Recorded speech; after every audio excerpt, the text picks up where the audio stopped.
राणा सांगा और बाबर के मध्य हुए संघर्ष के बारे में। मित्रों, बाबर को भारत में आने के बाद मित्रों इब्राहिम लोदी पर विजय प्राप्त करना उसके लिए आसान था, लेकिन राजपूतों के मध्य अपनी शक्ति को संगठित करके रखना और अपने साम्राज्य का विस्तार करना उसके लिए बहुत कठिन था।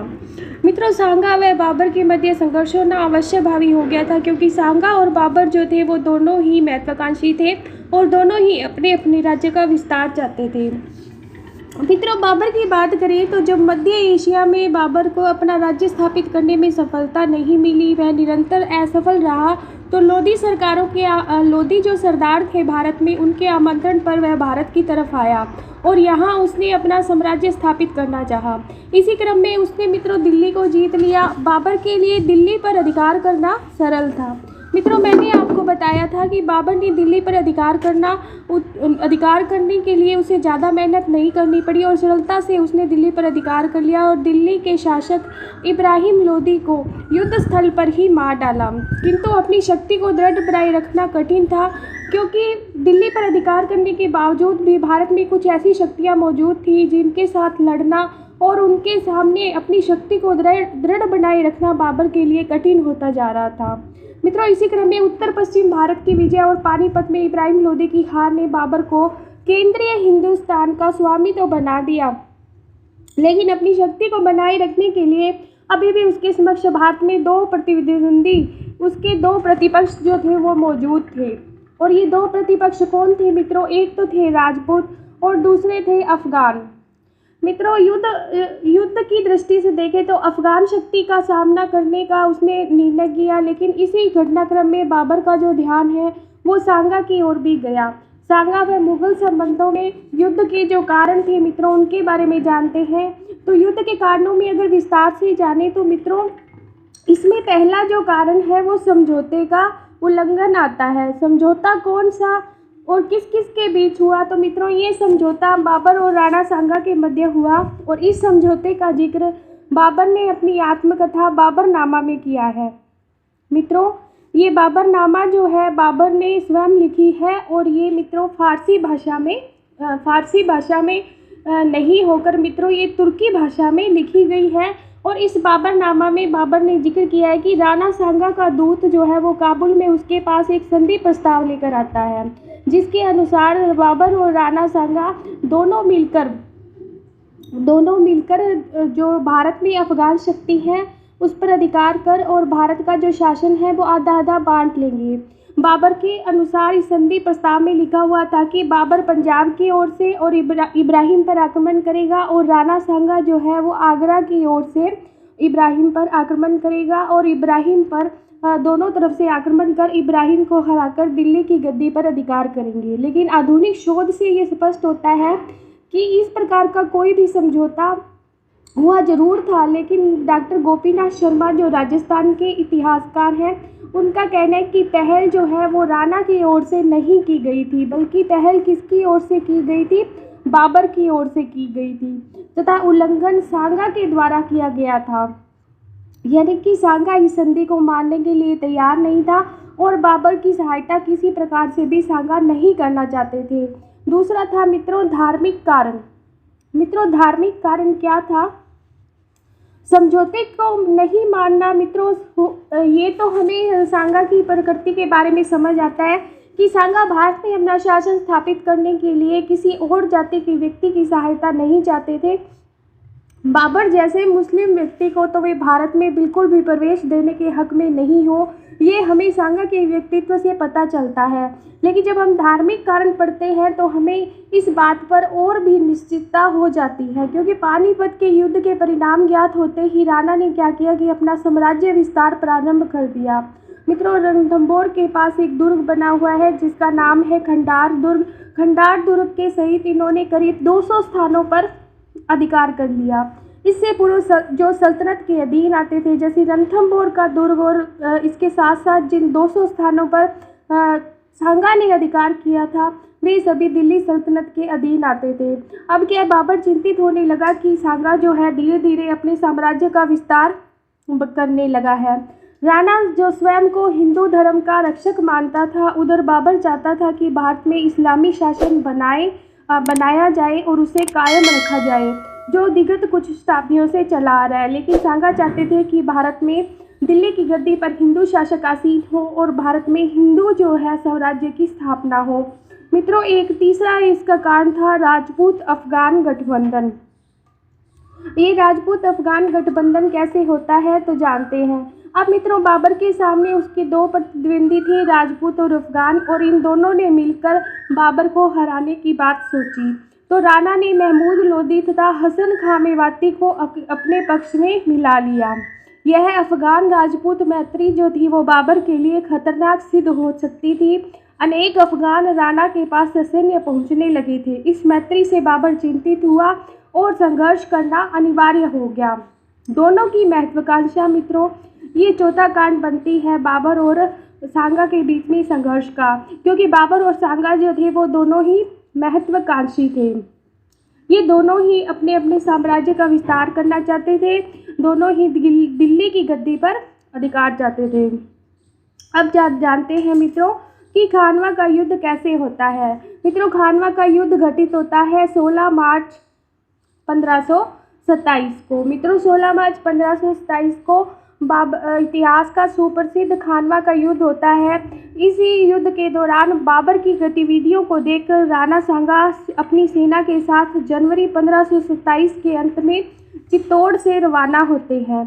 चित्तौड़ से रवाना होकर यह रणथंभौर होते हुए मित्रों, रणथंभौर जो है वो मार्ग में होते हुए बयाना के पास बयाना पहुंचते हैं और 16 फरवरी को मेहंदी ख्वाजा नाम का व्यक्ति होता है जो बाबर का खास होता है, इससे बयाना का दुर्ग छीन लेते हैं, यानी कि बयाना पर अधिकार कर लेते हैं। इसके बाद राजपूत सेना ने भुसावर में पड़ाव डाला।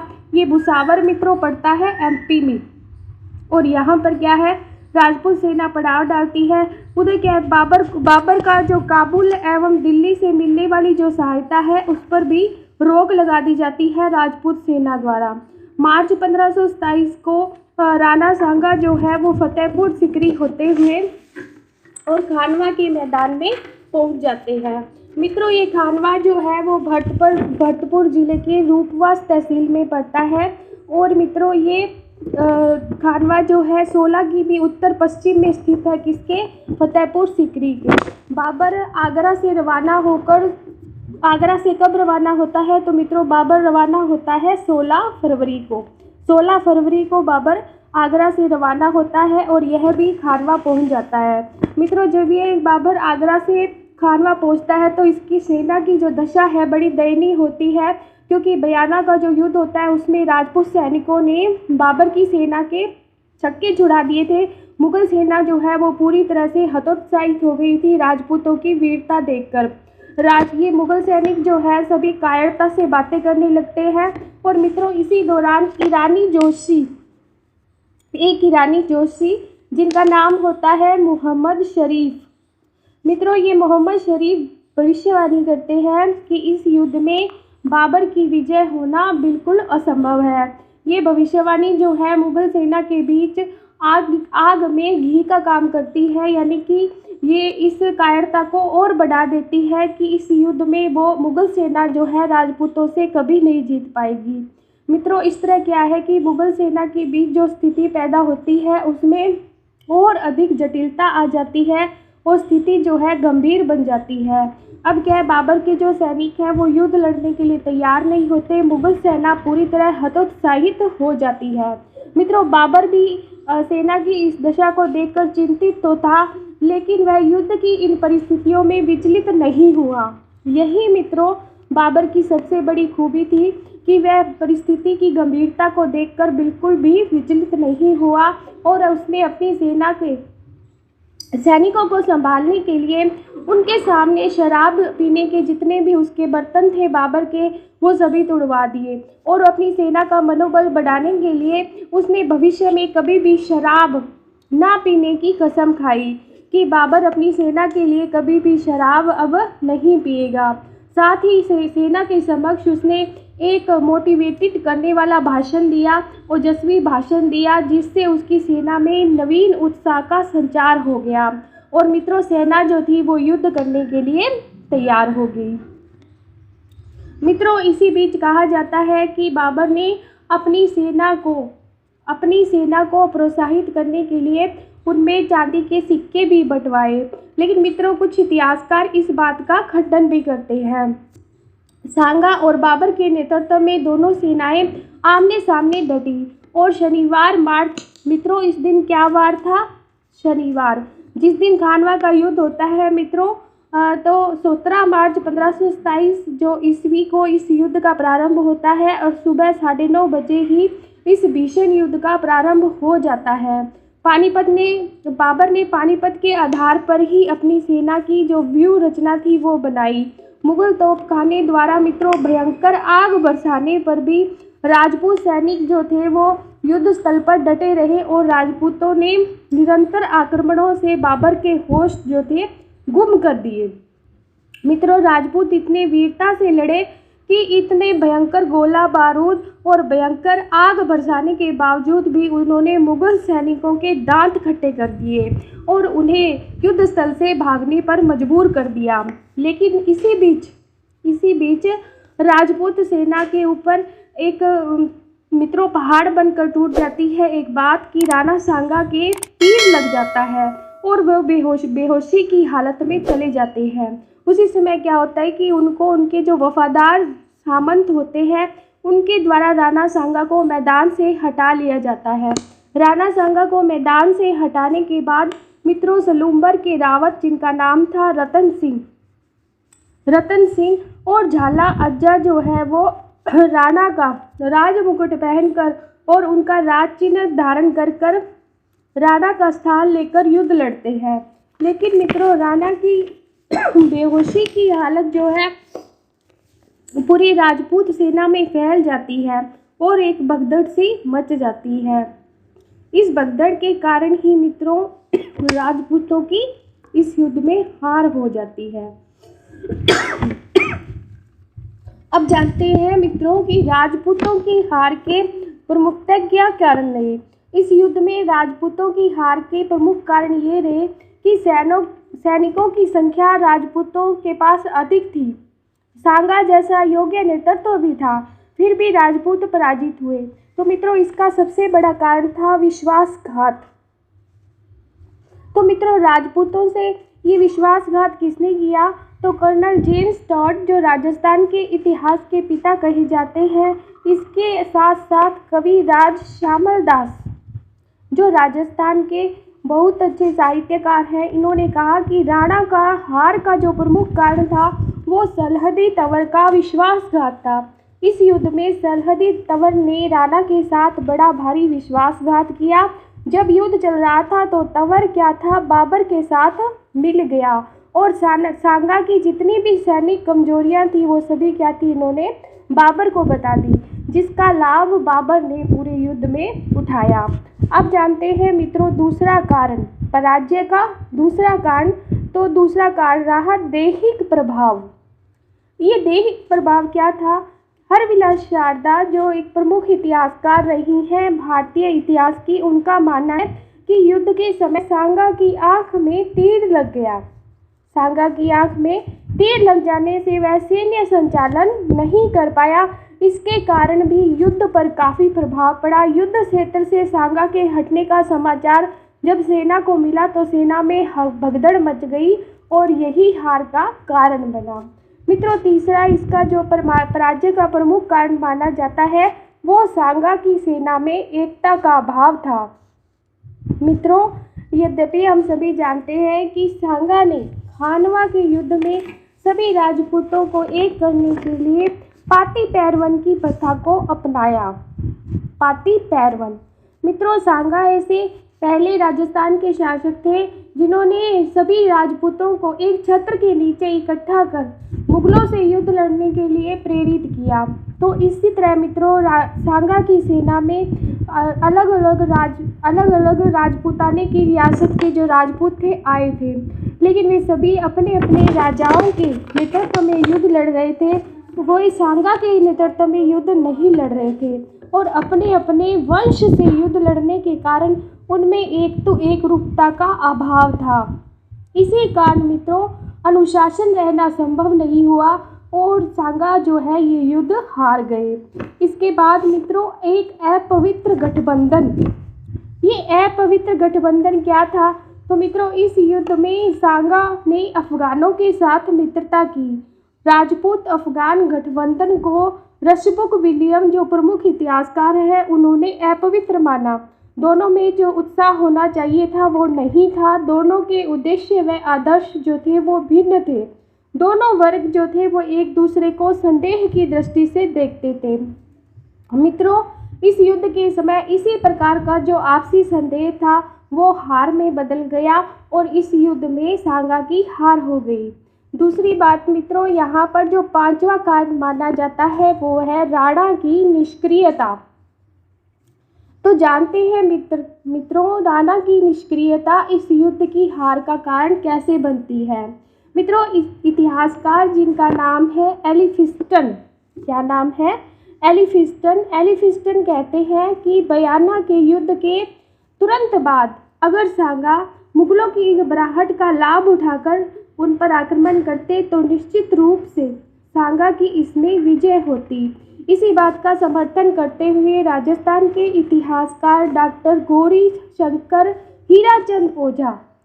शंकर हीराचंद ओझा कहते हैं कि अगर राणा को बयाना की विजय के बाद तुरंत खानवा युद्ध लड़ते तो इस युद्ध में निश्चित रूप से ही सांगा की विजय होती और बाबर को युद्ध की तैयारी करने का अवसर नहीं मिलता। तो मित्रों ये थे खानवा के युद्ध में सांगा की हार के कारण। मित्रों इसका एक कारण और भी बताया जाता है कि इस युद्ध में सांगा के पास जो थी राजपूत जो सैनिक थे वो अधिकतर क्या थे? पैदल थे। वो पैदल रहकर युद्ध लड़ रहे थे, जबकि मुगलों की सेना के अधिकांश जो सैनिक थे वो घुड़सवार थे, यानी कि वो घोड़ों पर युद्ध लड़ रहे थे। तो ये जो फर्क था मित्रों जमीन आसमान का फर्क था, क्योंकि घुड़सवार जो है वो द्रुत गति और पैंतरेबाजी की चाल में युद्ध लड़ते हैं, जबकि पैदल और घुड़सवारों का कोई मुकाबला नहीं हो सकता। इस कारण भी इस युद्ध में सांगा की हार हुई। मित्रों तीसरा इसमें जो सातवां कारण वो जो माना जाता है वो है बाबर का तोपखाना।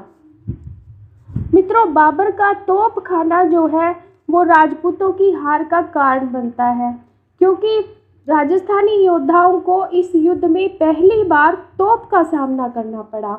बारूद का प्रयोग तोपों और बंदूकों की तुलना में तीर कमान भाले तलवारें बर्छियाँ आदि निम्न कोटि के थे और तीर जो थे वो गोलियों का प्रत्युत्तर नहीं दे सकते थे। इस कारण भी इस युद्ध में सांगा की हार हुई। मित्रों आठवां जो कारण माना जाता है वो है उन्नत मुगल सैनिक पद्धति। मित्रों इस युद्ध में मुगल जो थे रिजर्व और घुमाव पद्धति को प्रधानता देते थे और बारी बारी से इनका प्रयोग करते थे। साथ में इनमें तोपों और घुड़सवारों की आक्रमण विधि में एक संतुलन था। मुगल नेता व सेनापति सुरक्षित रहते हुए युद्ध का संचालन करते थे और वहीं राजपूत एक धक्के की विधि से शत्रु दल में भगदड़ मचाकर राजपूत जो नेता थे वो सज धज कर और शौर्य के साथ हाथियों पर बैठकर युद्ध लड़ते थे, जबकि जो मुगल सैनिक थे वो घोड़ों पर रहकर युद्ध लड़ते थे। उन्होंने युद्ध में परंपरागत विधियों का जो इस्तेमाल है नहीं किया। मुगलों ने परंपरागत विधि का इस्तेमाल नहीं किया। इनकी जो युद्ध पद्धति थी वो नवीन और परिष्कृत थी। मुगल अर्थव्यवस्था में एक परिष्कृत सैनिक व्यवस्था थी जिसमें मित्रों अफगान, उज्बेक, तुर्क, मंगोल, फारसी, भारतीय आदि युद्ध प्रणालियों को समाविष्ट किया गया था और राजपूत जो थे मित्रों वही अपनी पुरातन पद्धति से युद्ध लड़ रहे थे। पुरातन और नवीन पद्धति की कोई भी तुलना नहीं की जा सकती थी। इसी कारण क्या था, सांगा की जो सेना थी, सांगा की राजपूती सेना थी, वो खानवा के मैदान में बाबर से लड़ती हुई पराजित हुई। युद्ध के परिणाम में मित्रों खानवा का युद्ध जो 10 घंटे तक चला, ये भारत के इतिहास का अविस्मरणीय युद्ध माना जाता है। एक ऐसा युद्ध जिसे कभी भी नहीं भुलाया जा सकता। मित्रों इस युद्ध का जो निर्णय था वो अंतिम समय तक तुला में टंगा रहा, यानी कि अंत समय तक यह नहीं पता चला कि कौन जीता है और कौन हारा है। मित्रों, पानीपत के युद्ध में जो कार्य अधूरा रह गया था वो खानवा के युद्ध में पूरा हो गया। इस खानवा के युद्ध ने राजपूतों के भारतीय राज्य के स्वप्न को भंग कर दिया और इसके जो परिणाम थे मित्रों, उसके बारे में जानना भी हमारे लिए बहुत ज़रूरी है कि आखिर इस खानवा के संघर्ष युद्ध के बाद इसके क्या परिणाम निकले, भारत में कैसी स्थितियां उत्पन्न हुई। तो बाबर की जो कठिनाइयां थी इस युद्ध के बाद पूरी तरह समाप्त हो गई। कैसे समाप्त हो गई? तो इस अभी तक जो मित्रों बाबर जो था वो एक यायावर जीवन जी रहा था।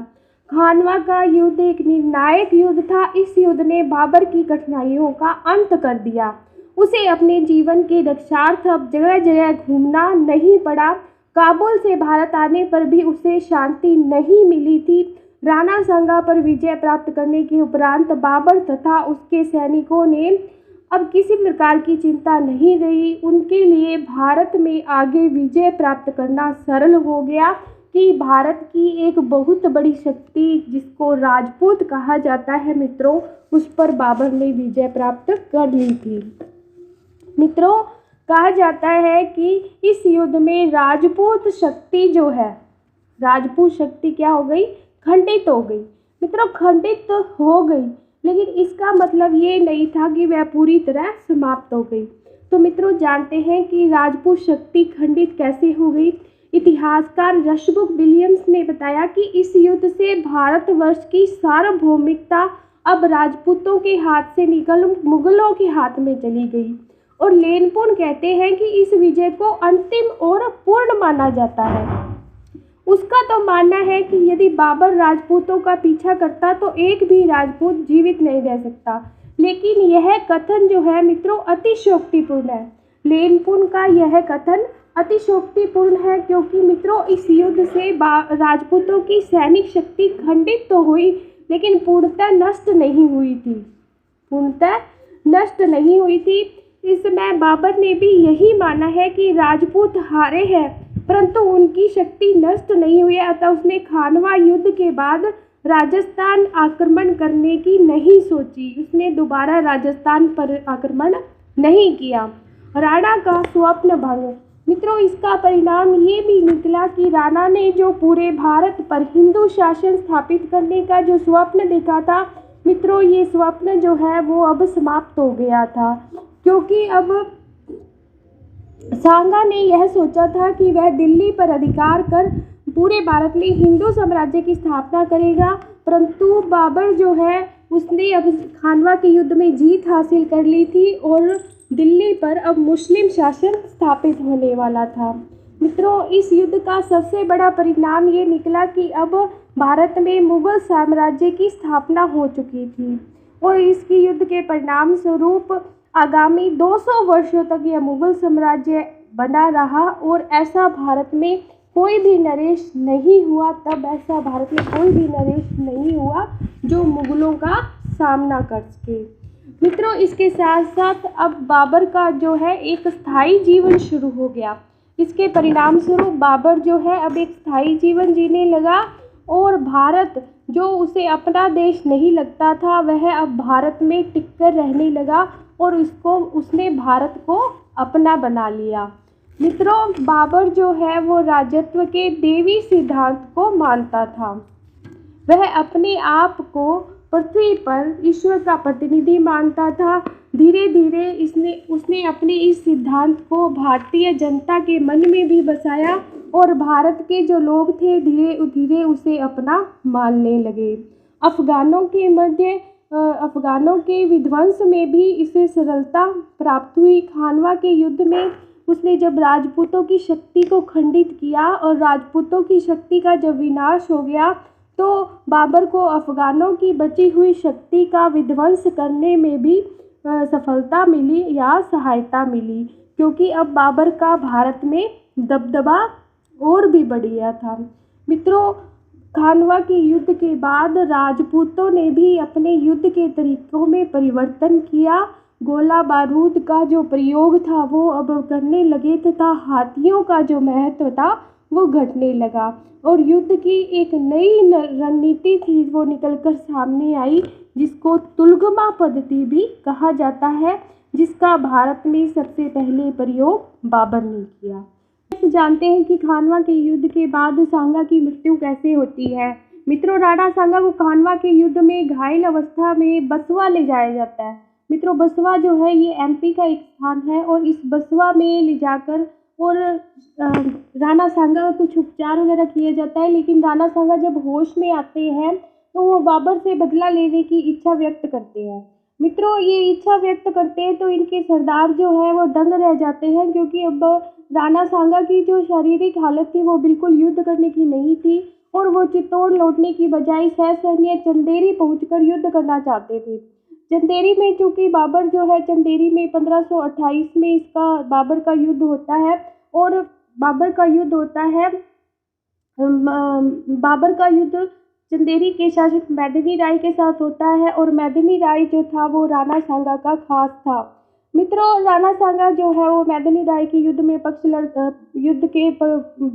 मैदिनी राय के पक्ष में युद्ध लड़कर बाबर को हराना चाहते थे, लेकिन सांगा की जो हालत थी वो बहुत खराब थी और सरदारों ने जो ये चाहते थे कि अब युद्ध नहीं होना चाहिए और युद्ध के पक्ष में बिल्कुल नहीं थे, इसलिए उन्होंने राणा को विष दे दिया, क्योंकि युद्ध से महाराणा सांगा को बचाने का और मेवाड़ की बची खुची जो इज्जत दांव पे लगी थी उसे बचाने का यही रास्ता था। 30 जनवरी 1528 को राणा सांगा का इस विष के कारण देहांत हो जाता है और मित्रों उनका जो पार्थिव शरीर को कालपी से, मित्रों ये कालपी जो स्थान है ये भी एमपी में पड़ता है और कालपी से मांडलगढ़ ले जाया जाता है। मित्रों, मांडलगढ़ में राणा की दाह क्रिया किया जाता है, यानी कि उनका अंतिम संस्कार किया जाता है और यही मांडलगढ़ में उनका एक छतरी बनी हुई है जिसे महाराणा सांगा का स्मारक भी कहा जाता है।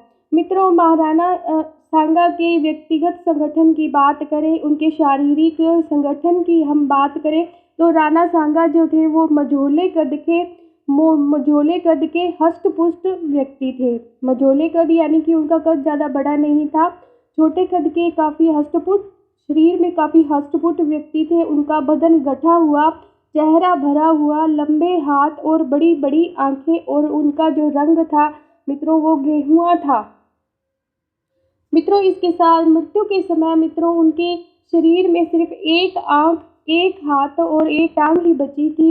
उन्होंने वीरता के साथ लड़ते युद्धों में भाग लेते हुए अपने शरीर के प्रत्येक अंग की बलि चढ़ाती थी। उनके शरीर पर 80 घाव थे। जब उनकी मृत्यु हुई तो इनके शरीर पर 80 घाव थे। मित्रों, इसी कारण राणा सांगा को सैनिकों का भग्नावशेष भी कहा जाता है। मित्रों, फिर भी उसका जो यश था, प्रभुत्व और जोश जो था वो अभी भी कम नहीं हुआ था, जो ऐसी अवस्था में भी बाबर से युद्ध लड़कर और बाबर से अपनी हार का बदला लेना चाहते थे। वास्तव में मेवाड़ के महाराणाओं में सांगा ऐसे प्रतापी शासक थे जिन्होंने अंतकाल तक अपने शरीर के प्रत्येक अंग की बलि चढ़ाकर भी अपने पुरुषार्थ से मेवाड़ की उन्नति को शिखर पर पहुंचा दिया। बाबर ने भी स्वीकार किया है कि राणा सांगा अपनी बहादुरी और तलवार के बल पर बहुत बड़े हो गए थे, बहुत महान हो गए थे। मित्रों, इसीलिए दिल्ली, मालवा और गुजरात के कोई भी शासक में इतनी हिम्मत नहीं थी कि वो अकेला जो है महाराणा सांगा को हरा सके।